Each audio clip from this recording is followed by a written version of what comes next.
देखते हैं हम लोग lecture number 23 fuel 14 principal of management.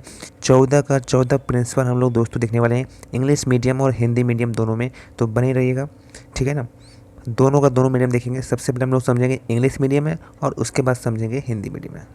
14 का 14 प्रिंसिपल याद करने का आपको ट्रिक भी बताएंगे, आपको मुजबानी याद करा देंगे हम लोग यहीं इसी क्लास में, आपको मुजबानी याद करा दिया जाएगा। क्या ट्रिक का नाम है एक बार पहले पढ़ लेते हैं, उसके बाद हम समझाएंगे, तब बाद में बताएंगे ट्रिक, ठीक है। पहले पढ़ लेते हैं। डैड, UCUSSR, बच्चा कहता है dad, UCUSSR, dad, UCUSSR। Dad कहते हैं OIC। ये ट्रिक है, इस ट्रिक को आप लोग याद कर लीजिए। Dad, UCUSSR, OIC। क्लियर हो गया। अब सबका बताएंगे कि डी से क्या होता है, ए से क्या होगा, डी से क्या होगा, UCUSSROISEE, सब बताएंगे, ठीक है। पहले शुरुआत करते हैं। Fuel 14 principal of management. Sir fuel का मतलब क्या होता है और प्रिंसिपल ऑफ मैनेजमेंट का मतलब क्या होता है और ये 14 का मतलब क्या होता है। फ्यूल नाम है हेनरी फ्यूल, जिन्होंने ये 14 का 14 प्रिंसिपल ऑफ मैनेजमेंट लगाया है, मतलब मैनेजमेंट है उसका सिद्धांत बतलाया है 14 principal of management. Henry fuel जो है वो उन्हें फादर ऑफ मॉडर्न मैनेजमेंट के नाम से जाना जाता है। उन्होंने एक नया कॉन्सेप्ट दिया मैनेजमेंट का। वो ही introduce a general theory that can be applied to all level of management. उन्होंने एक जनरल थ्योरी दिया है जो कि अप्लाई किया जा सकता है सभी मैनेजमेंट में, हर एक डिपार्टमेंट में भी अप्लाई किया जा सकता है। ही envisioned maximizing managerial efficiency. Today, fuel theory is practiced by the management to organize and regulate the internal activity of an organization. तो ऑर्गेनाइजेशन की जो आंतरिक एक्टिविटी है उसको क्या किया गया, उससे रेगुलेट किया गया ऑर्गेनाइजेशन को मैनेजमेंट प्रिंसिपल के बेसिस पर, ठीक है। तो आपके सामने यहाँ 14 प्रिंसिपल ऑफ मैनेजमेंट है, एक एक करके देखते हैं। सबसे पहला है principle of division of work. सब में प्रिंसिपल ऑफ लगाते जाइएगा, ठीक है। सब में क्या करना है सर, सब में principal of division of work लगाना है, सब में प्रिंसिपल ऑफ लगाना है आगे में, जैसे principle of authority and responsibility, उसके बाद प्रिंसिपल ऑफ डिसिप्लिन, ठीक है। सबसे पहला है principle of division of work. Henry believe that segregation work in the workforce among the worker will enhance the quality of the product. Division of work का मतलब होता है काम को बांट दो। हेनरी ने क्या कहा, हेनरी ने क्या कहा कि काम को बांट दो, ठीक है। काम को क्या करो सर, काम को क्या करना है, बांट देना है। That is called division of work, that is called division of work, ठीक है। Similarly, he also concluded that division of work improve the productivity.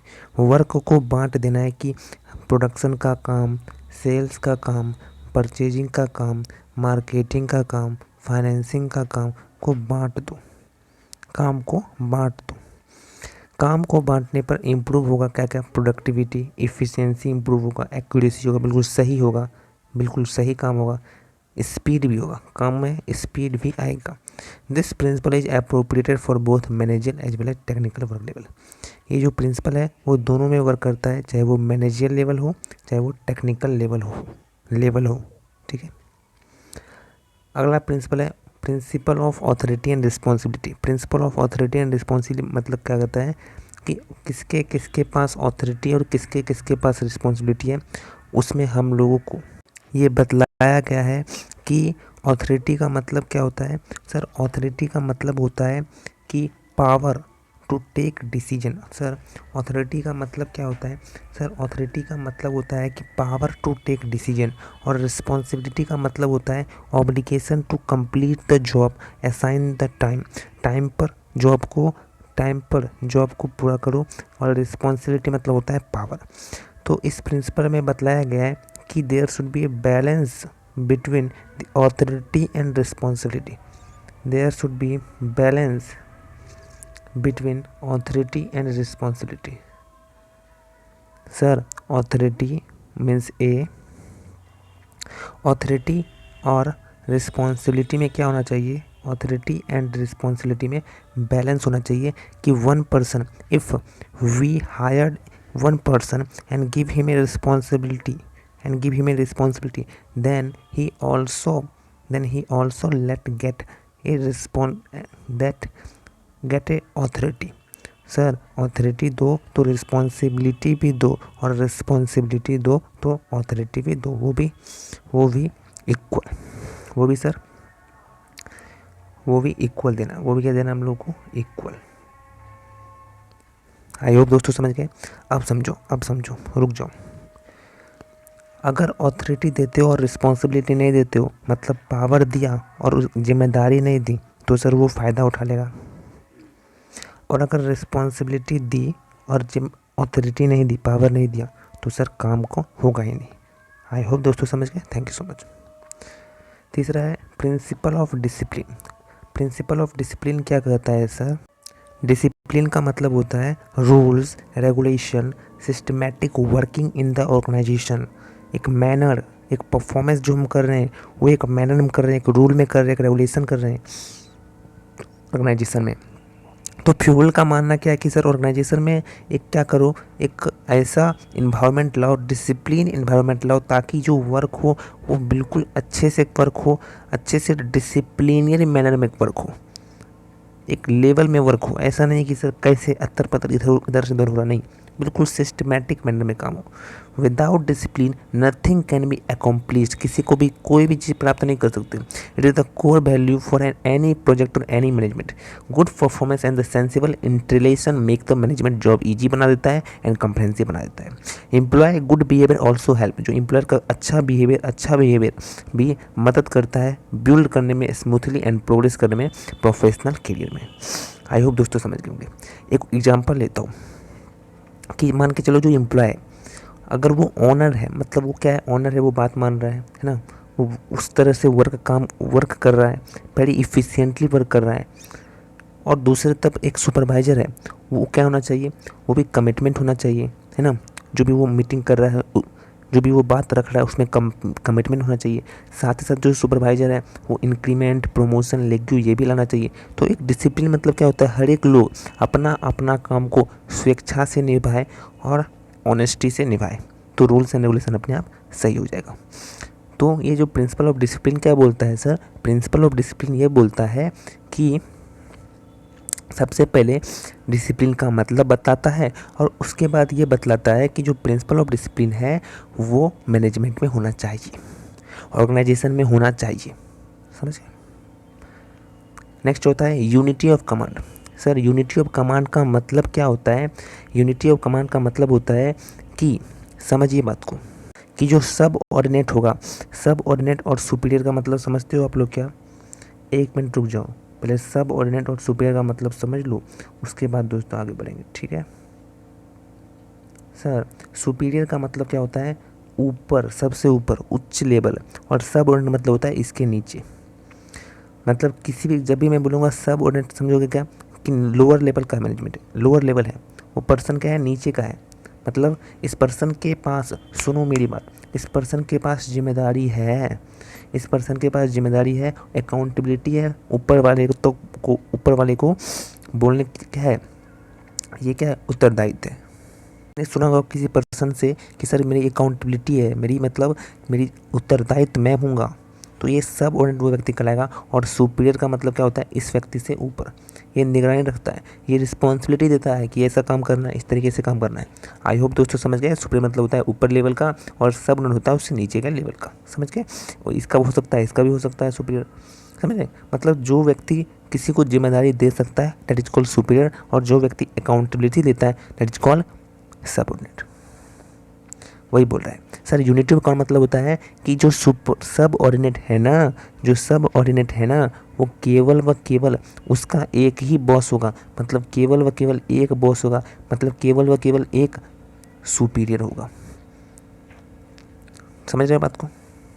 मतलब अगर एक से ज़्यादा अगर बॉस हो जाएगा ना इस व्यक्ति का, इस पर्सन का एक से ज़्यादा बॉस हो जाएगा, तो ये कॉन्फ्लिक्ट में पड़ जाएगा कि किसका पूरा करो। मान के चलो ये व्यक्ति ऑफिस में है, इसके बॉस ने बोला, एक बॉस ने बोला, बहुत सारे होते हैं ना ऑफिस में बहुत सारे बॉस होते हैं, बहुत सारे सुपीरियर होते हैं। तो बॉस ने बोला कि फाइल जा कर लाओ, एक बॉस ने बोला कि पानी जा कर लाओ, एक बॉस ने बोला मेरा लंच लेकर आओ। सर ये व्यक्ति कितना कितना किसका काम करेगा, आप ही बोलो। यूनिटी ऑफ कमांड क्या बोलता है, सुनो मेरी बात, ये तो एग्जाम्पल था। यूनिटी ऑफ कमांड क्या बोलता है, यूनिटी ऑफ कमांड बोलता है कि एक सब ऑर्डिनेट का एक ही बॉस होगा। एक सब ऑर्डिनेट का एक ही बॉस होगा। वन सब ऑर्डिनेट वन बॉस, वन सब ऑर्डिनेट वन बॉस, कॉन्फ्लिक्शन से बचेगा। ठीक है, एक सब ऑर्डिनेट अगर है तो उसका क्या होगा, एक ही बॉस होगा। ऐसा नहीं है कि बहुत सारे एसी के बॉस होंगे, तो क्या होगा, ये जो सब ऑर्डिनेट है वो कॉन्फ्लिक्ट में आ जाएगा। This means an employee should have only one boss and follow his command. If an employee has to follow more than one boss, there being a conflict of interest and can create a confusion. चलिए अगला है unity of direction. Sir unity of direction किसको कहते हैं? Unity of direction का मतलब होता है क्या कि सभी एम्प्लॉय एक ही गोल पर काम करें, एक यूनिटी पे करे। One unit means one plan, एक प्लान बनाया गया उस पर सभी लोग काम करो, तभी वो प्लान पर इफोर्ट आ पाएगा। वो इफिशियंसी इफेक्टिवनेस से वो प्लान ख़त्म भी होगा, फिनिश भी होगा और सक्सेस भी होगा। यही बोल रहा है यूनिटी ऑफ डायरेक्शन कि who ever is engage in the same activity should have unified goal. This means all the people working in an company, सभी के सभी जितने पीपल कंपनी में काम कर रहे हैं उसके पास एक गोल होना चाहिए, मोटिव भी होना चाहिए। Will make the work easier and achieve the set goal easily. जो गोल सेट किए हैं उसको पूरा करो, उसके बाद दूसरा बनाना। ऐसा नहीं है कि 10 आदमी है अपना अपना गोल बनाकर कर रहे हैं, कभी अचीव नहीं होगा। तो वन गोल को बनाओ और उसे सभी मिलकर पूरा करो। यही बोलता है यूनिटी ऑफ डायरेक्शन। एक डायरेक्शन से काम करो, एक गोल को बनाकर उसे पूरा अचीव करो एंड देन नेक्स्ट गोल पे वर्क करो। ये बोलता है यूनिटी ऑफ डायरेक्शन। अगला बोलता है सब ऑर्डिनेट ऑफ इंटरेस्ट, सब ऑर्डिनेट ऑफ इंडिविजुअल इंटरेस्ट। ये क्या बोलता है कि दोनों लोग, चाहे वो सब ऑर्डिनेट हो चाहे वो सुपीरियर हो, दोनों लोग एक ही चीज़ के बारे में सोचो। सर क्या बोला मैंने कि जो दोनों लोग हैं वो एक चीज़ के बारे में सोचे, एक चीज़ के लिए ही वो काम करें। यही बोलता है सब ऑर्डिनेट ऑफ इंडिविजुअल इंटरेस्ट, है ना। This refer to whole claim of command in a company में जो कमांड है वो दोनों लोग एक ही तरह का सोच होना चाहिए। ठीक है, आगे बात करते हैं रिम्यूनरेशन। सर सातवां बोलता है रिम्यूनरेशन मतलब होता है कि सैलरी फेयर ट्रीटमेंट करो। सैलरी से फेयर ट्रीटमेंट करो मतलब कंपनी में जो एम्प्लॉय है ना उसको फेयर ट्रीटमेंट करो। ऐसा नहीं है कि भाई कम पैसे दो, काम अच्छे से करा रहे हो और कम पैसे दे रहे हो। This play an important role in motivating the worker को मोटिवेट करो, सैलरी जो है वो ज़्यादा दो, बढ़ा कर दो, समझ लो। रिम्यूनरेशन कैन बी मॉनेटरी और नॉन मॉनेटरी। मॉनेटरी मतलब पैसे में दो या कोई गिफ्ट दो या कोई सामान दो या कोई फैसिलिटी दो, कुछ भी दो, लेकिन रिम्यूनरेशन दो। सैलरी से काम नहीं चलेगा, रिम्यूनरेशन भी दो, चाहे वो पैसे के तौर पर दो, चाहे वो गिफ्ट के तौर पर जो दो, चाहे फैसिलिटी दो, चाहे कुछ भी प्रोवाइड करो, लेकिन करो। आठवां है centralise and decentralise. Sir centralise और डिसेंट्रलाइज क्या होता है? सेंट्रलाइज का मतलब होता है कि कुछ गिने चुने लोगों के पास पावर है, और डिसेंट्रलाइज मतलब क्या होता है? सभी लोगों को पावर दे दो, थोड़ा पावर दे दो, काम को दे दो भाई, काम को। ऐसा नहीं है कि सर बिजली बिल भरवाना है, अरे खुद से भर दो। सर ये जो फैक्ट्री में वर्कर है उसको चोट लग गया, अस्पताल ले जाना है, क्या ले जा सकते हैं? चोट लग गया, पट्टी बंधवाना, क्या? अरे भाई ये सब छोटी छोटी बातें आप खुद से कर लो। That is called decentralise. मतलब पावर कुछ दे दिया जाता है कि तुम इतना तक हो तो तुम खुद से ही निपटा लो, बार बार आने की ज़रूरत नहीं है, समझ लो। फैक्ट्री वर्कर है, एक बड़ा जो क्लर्क होता है या फिर उसे क्या दिया जाता है, एक डिसेंट्रलाइज मैनर में एक पावर दे दिया जाता है कि सर इतना तक तो तुम्हारे पास पावर है, तुम यहाँ तक संभाल सकते हो, इससे बड़ी बात होगी तो मेरे पास आना। डिसेंट्रलाइज का मतलब क्या होता है कि पावर को बांट दिया जाता है, थोड़ा पावर दे दिया जाता है, ताकि क्या हो सके, काम रैपिड हो, तेज़ी से हो, कोई भी कुछ भी हो तुरंत बॉस के पास आने की ज़रूरत नहीं होगी, खुद से ही निपटा लो। छोटी छोटी बात मेरे से बात मत करो, छोटी छोटी बातें मेरे से मत करो। डिसेंट्रलाइज में ये कहता है, और सेंट्रलाइज में कहता है सब कुछ पावर मेरे पास है, आओ मेरे पास ही अथॉरिटी है। समझ लो बात को। तो सेंट्रलाइज मतलब क्या होता है कि कुछ गिने चुने लोगों के पास, सेंट्रलाइज मतलब कुछ गिने चुने लोगों के पास जब पावर होता है उसको सेंट्रलाइज करते हैं। और डिसेंट्रलाइज मतलब जितना भी लेवल है, चाहे फर्स्ट सेकेंड, सबको थोड़ा पावर दे दिया जाता है ताकि तुम इतना तक हो तो खुद से ही निपटा लो, खुद से डिसीजन ले लो, ठीक है। अगला है scalar of chain. Sir scalar of chain क्या बोलता है, आइए देखते हैं। सर स्केलर ऑफ चेन का मतलब होता है एक चेन बना हुआ होता है। क्या बना होता है, एक चेन बना हुआ होता है कि सर ए बी को कोई भी जिम्मेदारी दिया, बी ने सी को जिम्मेदारी दिया, सी ने डी को जिम्मेदारी दिया, डी ने ई को जिम्मेदारी दिया, रिस्पॉन्सिबिलिटी दस जाएगा। अगर कोई भी अकाउंटेबिलिटी होगा तो ई डी को कहेगा, कोई भी दिक्कत आएगी तो ई डी को बोलेगा, डी सी को बोलेगा, सी बी को बोलेगा और बी ने जाकर ए को बोलेगा। ये होता है स्केलर ऑफ चेन। समझ रहे बात को। Sir A B C D मान के चलिए ये सब इम्प्लॉय है, ठीक है। ए सबसे सुपीरियर है, उसके नीचे, फिर उसके नीचे, फिर उसके नीचे, फिर उसके नीचे। अगर ई को कोई दिक्कत आएगा तो ई डायरेक्ट ए को जाकर नहीं बोल सकता है, डी डायरेक्ट ए को जाकर नहीं बोल सकता। ई किसको बोलेगा, डी को बोलेगा, डी किसको बोलेगा, सी को बोलेगा, सी किसको बोलेगा, बी को बोलेगा, बी किसको बोलेगा, ए को बोलेगा, तब जाकर निपटारा होगा। सर कितना समय लगेगा, समय लगेगा ना, यही बोल रहा है। एस्केलेशन बोल रहा है fuel on the principle, fuel on this principle highlight that the hierarchy step है ना, A B C D step था ना कि ई डी को बोलेगा, डी सी को बोलेगा, should be from the top to the lowest, top से लोएस्ट में की ऑथोरिटी देगा, पावर देगा, रिस्पॉन्सिबिलिटी देगा। This is necessary so that every employee know their immediate senior, also they should be able to contact any if needed.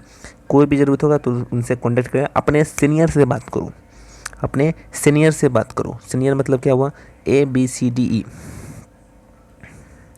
ई का senior D है, D का senior C है, सी का सीनियर बी है, B का senior ए, अपने senior से बात करो। ये होता है स्केलेशन, बिल्कुल सिंपल है, हायरार्की चलता है, डायरेक्ट नहीं बोल सकते, अपने सीनियर से बात करो। क्लियर है। अगला है ऑर्डर। सर ऑर्डर का मतलब क्या होता है, प्रिंसिपल ऑफ ऑर्डर, ठीक है ना। Principle of order, principle of order मतलब बोलता है कि प्रॉपर अरेंजमेंट, ऑर्डरली करो, सब कुछ ऑर्डरली काम करो। एक company should maintain A well defined work order to have favorable work culture, the positive atmosphere in the workplace will boost more positive production। Order मतलब बोलता है कि प्रॉपर अरेंजमेंट करो, बिल्कुल ऑर्डरली वाइज, कोई भी सिस्टमेटिक वाइज वर्क करो। क्या करो सर, सिस्टमेटिक वाइज वर्क करो, यही बोलता है प्रिंसिपल ऑफ ऑर्डर कि ऑर्डरली वर्क करो, ठीक है। उसके बाद बात करते हैं principle of equity. Sir principle of equity के बोलता है कि फेयर ट्रीटमेंट करो एम्प्लॉय का। सर अभी तो बताया था रेम्यूनरेशन, अरे रेम्यूनरेशन दूसरा था। रेम्यूनरेशन में हम लोग रेम्यूनरेशन देते थे, चाहे वो मॉनेटरी टर्म हो चाहे नॉन मॉनेटरी टर्म हो। सर ये इक्विटी है, प्रिंसिपल ऑफ इक्विटी का मतलब क्या होता है, फेयर ट्रीटमेंट करो एम्प्लॉय के साथ, अच्छा व्यवहार करो, all employee should be treated equally and respectfully करो। ऐसा नहीं कि गए और झाड़ दिए। Getting my point. It is responsibility of a manager that no employee face discrimination. भेदभाव ऐसा नहीं कि उससे हम लोग इंक्रीमेंट कर रहे हैं, प्रमोशन कर रहे हैं और इस व्यक्ति को नहीं कर रहे हैं ना। सभी को मोटिवेट करो, सब एक साथ इक्वल बिहेव करो। नेक्स्ट है stability of tenure. Sir stability of tenure का मतलब होता है कि एम्प्लॉय को रुकने का मौका दो। एम्प्लॉय अच्छे से काम नहीं कर रही तो भगा दोगे लात मार के, एम्प्लॉय अच्छे से काम नहीं करोगे तो भगा दोगे लात मार के, नहीं। फ्यूल प्रिंसिपल ऑफ मैनेजमेंट क्या बोलता है, फ्यूल प्रिंसिपल का 12th प्रिंसिपल बोलता है स्टेबिलिटी ऑफ टेन्योर। रुको ठहरो, उस एम्प्लॉय को मौका दो, रुकने का मौका दो, संभलने का मोटिवेट करो उसे और उसे सीखने का मौका दो। An employee deliver the best if they feel secure in their job. अगर हम बोल देंगे, बॉस बोल देगा कि नहीं हम किसी को नहीं भगाएंगे, हम किसी को नहीं हटाएंगे, हम बिल्कुल आपका जॉब सिक्योर है, बिल्कुल निश्चिंत रहिए, तो सर एम्प्लॉय क्या करेगा, आपके कंपनी में, आपके ऑर्गेनाइजेशन में बेहतरीन से काम करेगा, अपना पूरा का पूरा जो मोटिवेशन है, अपना पूरा का पूरा जो इफर्ट है वो लगाएगा। It is the duty of management to offer job security to their employ.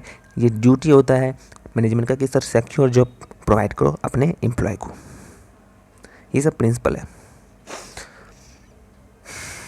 अब आगे बोलते हैं इनिशिएटिव। इनिशिएटिव मतलब होता है कि सेल्फ मोटिवेट।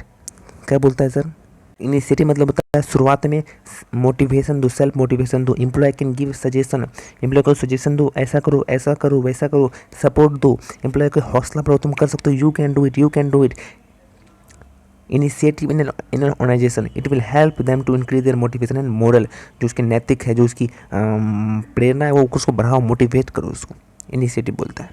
अब अगला है, लास्ट है 14th principle of Fayol principle of management. 14 Fayol principle of management, listen carefully. Esprit de corps, esprit de corps कहता है कि sir team work organisation can growth of team work otherwise not.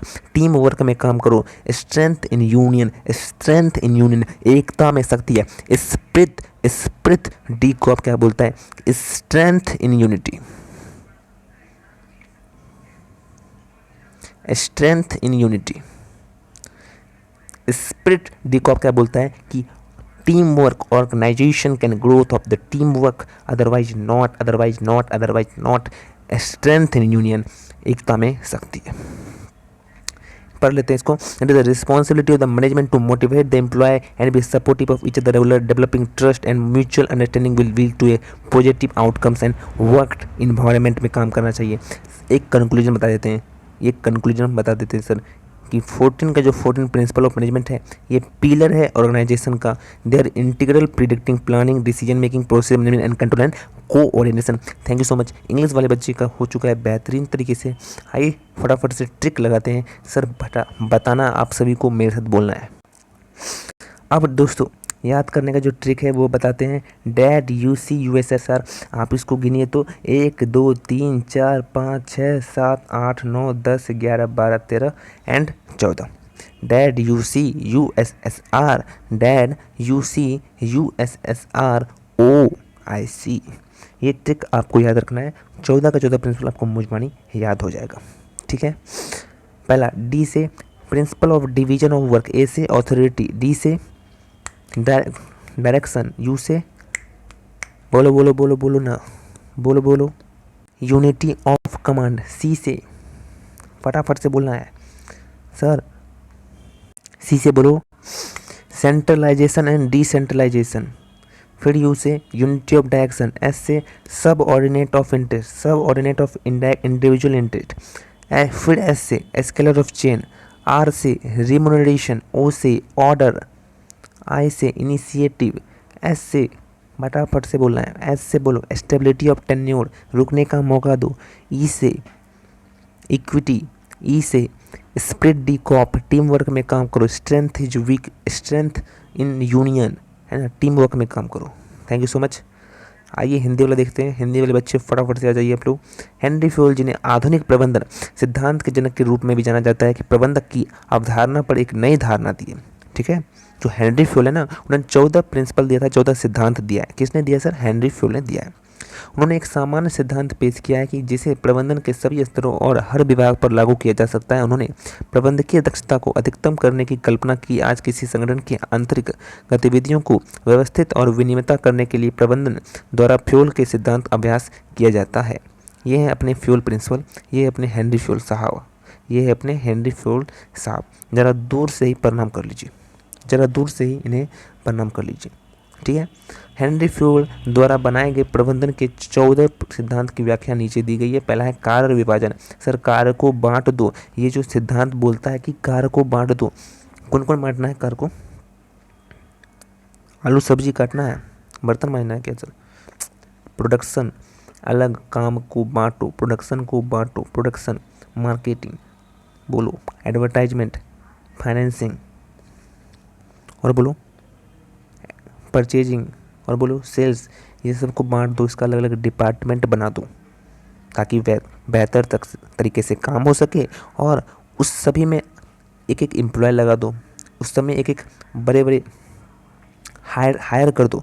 किसको higher कर दो? Superior को higher कर दो जो उसमें माहिर हो, सेल्स में माहिर हो, मार्केटिंग में माहिर हो, फाइनेंसिंग में माहिर हो, एडवर्टाइजिंग में माहिर हो, समझ लो, परचेजिंग में माहिर हो, प्रोडक्शन डिपार्टमेंट में माहिर हो, उन सबको लगा दो। यही बोलता है कार्य विभाजन। हेनरी का मानना था कि जो कार्यबल से श्रमिकों के बीच काम को अलग करने से उत्पादन की गुणवत्ता में वृद्धि होगी। इसी प्रकार उन्होंने यह भी निष्कर्ष निकाला कि कार्य विभाजन से श्रमिकों की उत्पादकता, दक्षता, सटीकता और गति में सुधार होता है।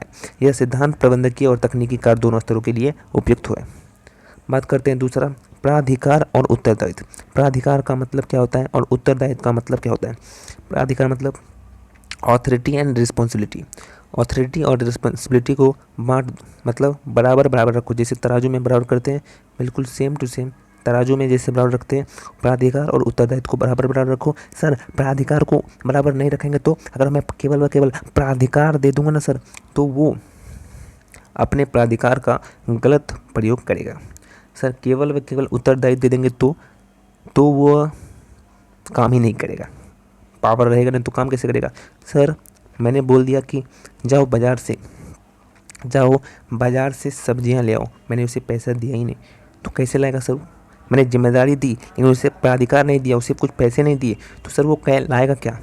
समझ रहे बात को। तो प्राधिकार और उत्तरदायित्व दोनों दो। अगर मैंने केवल उसे पैसे दे दिए और कुछ उत्तरदायित्व दिए नहीं कि तुम्हें ये सामान लाना है, तुम्हें ये लाना है, तो सर वो गलत यूज कर लेगा पैसे का। एम आई राइट और रॉन्ग। पढ़ते हैं इसको। ये प्रबंधन के दो प्रमुख पहलू हैं। प्राधिकार प्रबंधन को कुशलता कार्य करने की सुविधा प्रदान करता है और जिम्मेदारी उन्हें उनके मार्गदर्शन या नेतृत्व में किए गए कार्यों के लिए जिम्मेदार बनाती है। अनुशासन में काम करो। ये जो सिद्धांत है वो बोलता है कि अनुशासन में काम करो। अनुशासन के बिना कोई भी कार्य पूरा नहीं किया जा सकता है। प्रबंधन के लिए मुख्य मूल है कि अच्छा प्रदर्शन और समझदार प्रबंधन कार्य को आसान और व्यापक बना देता है। तो बिल्कुल अनुशासन से रहो, अनुशासन से काम करो। सुन लो मेरी बात। चौथा है आदर्श की एकता। आदर्श की एकता मतलब आदर्श की एकता बोलता है कि one boss is equal to one subordinate, मतलब एक सब ऑर्डिनेट पर, एक स्टाफ पर एक ही बॉस होगा। ऐसा नहीं कि एक स्टाफ पर 10 बॉस होगा, तो वो स्टाफ पगला जाएगा ना सर। सीधा बात बोले, सीधी बात कि सर वो स्टाफ क्या हो जाएगा, पगला जाएगा सर। वो भ्रम में आ जाएगा कि सर किसका काम करे, वो भी बॉस है। अगर अभी मैं काम नहीं करूँगा तो भी निकाल देगा, इसका काम नहीं करूँगा तो भी निकाल देगा। ठीक है, ये 3 बॉस है, एक व्यक्ति पर 3 बॉस, किसका सुनेगा सर, किसका सुने। ये भी पगला जाएगा, बोलेगा किसका सुने। ये बोल रहा है आदर्श की एकता, है ना। समझ रहे बात को। इसका मतलब है कि कर्मचारी का केवल एक बॉस होना चाहिए और इसकी आज्ञा का पालन करना चाहिए। यदि किसी कर्मचारी का एक से अधिक बॉस का अनुसरण करना पड़ता है तो ही तो टकराव शुरू हो जाता है और भ्रम पैदा हो सकता है। दिशा की एकता। एक दिशा पे काम करो, एक गोल को बनाओ, उसको पूरा का पूरा अचीव करो एंड देन करो। ऐसा नहीं कि 10 पर्सन है, 10 अपना गोल को पूरा करने जा रहे हैं। सर कभी जिंदगी में पूरा नहीं होगा। इसलिए ऑर्गेनाइजेशन में एक गोल को बनाओ, उसको पूरा करो। इसको पढ़ लो भाई, सब कुछ मैं बताऊँ क्या, पढ़ लो इसको। वीडियो को पॉज करो, पढ़ते जाओ। व्यक्तिगत हित की अधीनता। व्यक्तिगत हित की अधीनता का मतलब क्या होता है सर, कि सब ऑर्डिनेट ऑफ इंडिविजुअल इंटरेस्ट। मतलब क्या होता है कि दोनों लोग एक जैसा ही सोचो सर, दोनों लोग जो है वो एक ही जैसा सोचो, एक चीज़ के लिए काम करो। लिख लो इसको, लिख लो। व्यक्तिगत हित की अधीनता में दोनों लोग एक जैसा सोचे सर, सुपीरियर और सबऑर्डिनेट। सुपीरियर हो चाहे वो सबऑर्डिनेट हो, दोनों लोग एक जैसा सोचोगे तभी तो काम बनेगा। ठीक है, उससे बात करते हैं व्यक्तिगत हित की अधीनता। समझ गए। अगला है पारिश्रमिक।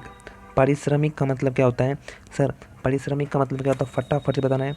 रेमुनेशन, मतलब रेमुनेशन दो, सैलरी के अलावा, तनख्वाह के अलावा थोड़ा सा इसको रेमुनेशन भी दो। अगर पैसा देना है पैसा दो, या फिर गिफ्ट देना है तो गिफ्ट दो। कुछ भी दो भाई, कुछ भी दो उन्हें। क्यों दे सर, ताकि वो मोटिवेट, उन्हें प्रेरणा आए, है ना। वो पारिश्रमिक मौद्रिक या गैर मौद्रिक हो सकता है, आदर्श रूप में या किसी व्यक्ति द्वारा किए गए प्रयासों के अनुसार उन्हें पैसे दो, उन्हें थोड़ा सा गिफ्ट दो, उन्हें फैसिलिटी दो, थोड़ा और बढ़ाओ, कर्मचारी को थोड़ा प्रेरित करो भाई। यही बोल रहा है इसमें, यही बोल रहा है सर इसमें 7 नंबर में सिद्धांत, पारिश्रमिक का सिद्धांत यही बोल रहे हैं। केंद्रीकरण और विकेंद्रीकरण दोनों बताते हैं। केंद्रीकरण और विकेंद्रीकरण। केंद्रीकरण मतलब क्या होता है कि पावर जो होता है वो किसी गिने चुने लोगों के पास होता है, और विकेंद्रीकरण मतलब होता है कि पावर को थोड़ा सब जगह बांट दिया जाता है, ताकि छोटे मोटे काम बार बार पूछने नहीं आए बॉस से। यही बोलता है सर, यही बोलता है। पढ़ लो इसको। किसी भी कंपनी में प्रबंधन या निर्णय लेने की प्रक्रिया के लिए जिम्मेदार कोई भी प्राधिकार तटस्थ होना चाहिए, हालांकि यह किसी संगठन के आकार पर निर्भर करता है। हेनरी फ्योल ने इस बात पर जोर दिया कि पदानुक्रम और शक्ति के विभाजन के बीच संतुलन होना चाहिए।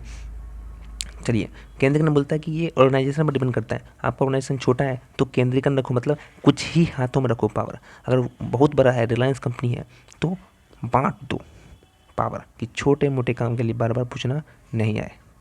नंबर है आदर्श श्रृंखला। आदर्श श्रृंखला क्या बोलता है सर, आदर्श श्रृंखला क्या बोलता है, एक चेन ऑफ स्केलर चेन होता है। जैसे मैंने बताया था ABCDE, कि E अपने सीनियर से बात करेगा, D C से बोलेगा, C B को बोलेगा और B जाकर A को बोलेगा। E डायरेक्ट A को नहीं बोल सकता, D डायरेक्ट A को नहीं बोल सकता। अपने सीनियर से जाकर बात करो, बता दिया था सर। आदर्श श्रृंखला का मतलब क्या होता है, श्रृंखला में काम करना पड़ता है।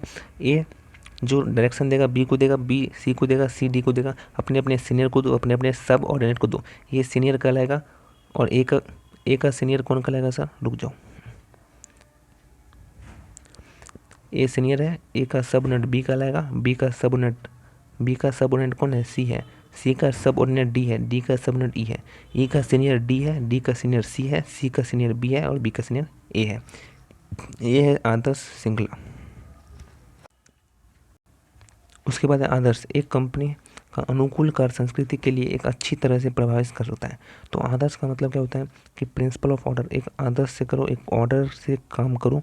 ऑर्डर से मतलब क्या होता है, एक मैनर में काम करो, ऑर्डर मैनर में काम करो। एक कंपनी को अनुकूल कार्य संस्कृति के लिए एक अच्छी तरह से परिभाषित कर्म बनाए रखना चाहिए। कार्यस्थल में सकारात्मक माहौल, अधिक सकारात्मक उत्पादन को बढ़ाना चाहिए। ये बोलता है आदर्श का सिद्धांत। समता का मतलब होता है इक्विटी।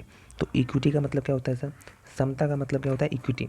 इक्विटी का मतलब क्या होता है सर, प्रिंसिपल ऑफ इक्विटी मतलब सिद्धांत। समता का सिद्धांत बोलता है फेयर ट्रीटमेंट करो, सभी के साथ अच्छा व्यवहार करो, सभी कर्मचारी के साथ अच्छा व्यवहार करो, सम्मान करो, सम्मानजनक व्यवहार करो, किसी के साथ भेदभाव नहीं करो। ये बोलता है समता। स्थिरता मतलब कर्मचारी को रुकने का मौका दो, उसे कोई अगर अच्छे से काम नहीं करा तो उसे भागने की ज़रूरत नहीं है, उसे अच्छे से काम दो, उसे मौका दो, फिर से वो बेहतरीन तरीके से काम करेगा। नौकरी को जो सुरक्षित महसूस करो अपने कर्मचारी को। यदि कोई कर्मचारी अपनी नौकरी से सुरक्षित महसूस करता है तो वह सर्वश्रेष्ठ प्रदर्शन करता है। अपने कर्मचारी को नौकरी की सुरक्षा प्रदान करना प्रबंधन का कर्तव्य है। पहल, उसे वह बोलता है पहल। पहल मतलब होता है principle of initiative. Principle of initiative बोलता है मतलब पहल का सिद्धांत क्या बोलता है कि मोटिवेट करो, प्रेरित करो, एम्प्लॉय को सजेशन दो, उसे समझाओ, समर्थन दो, प्रोत्साहित करो और प्रेरणा और मनोबल बढ़ाने में मदद करो।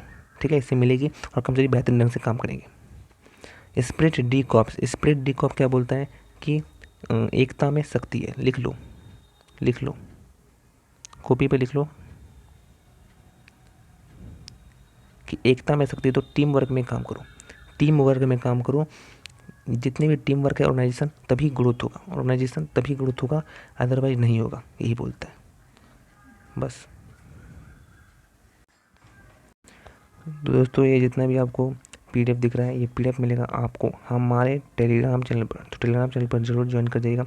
और रुक जाओ 1 मिनट रुको, वीडियो देख लिया, लाइक करो। अगर आप लोग वीडियो को पूरा देखो तो ज़रूर लाइक कीजिएगा। इसका जो पीडीएफ है आपको मिलेगा हमारे टेलीग्राम चैनल पर, तो ज्वाइन जरूर कर लीजिएगा Telegram channel. Sir Telegram channel का लिंक कहाँ दिया हुआ है, कैसे ज्वाइन करें, डिस्क्रिप्शन में जाओ, वीडियो के डिस्क्रिप्शन में जाओ, लिंक प्रोवाइड किया है, क्लिक करो, ज्वाइन कर लो। पीडीएफ आपको वहीं मिलेगा। Thank you so much.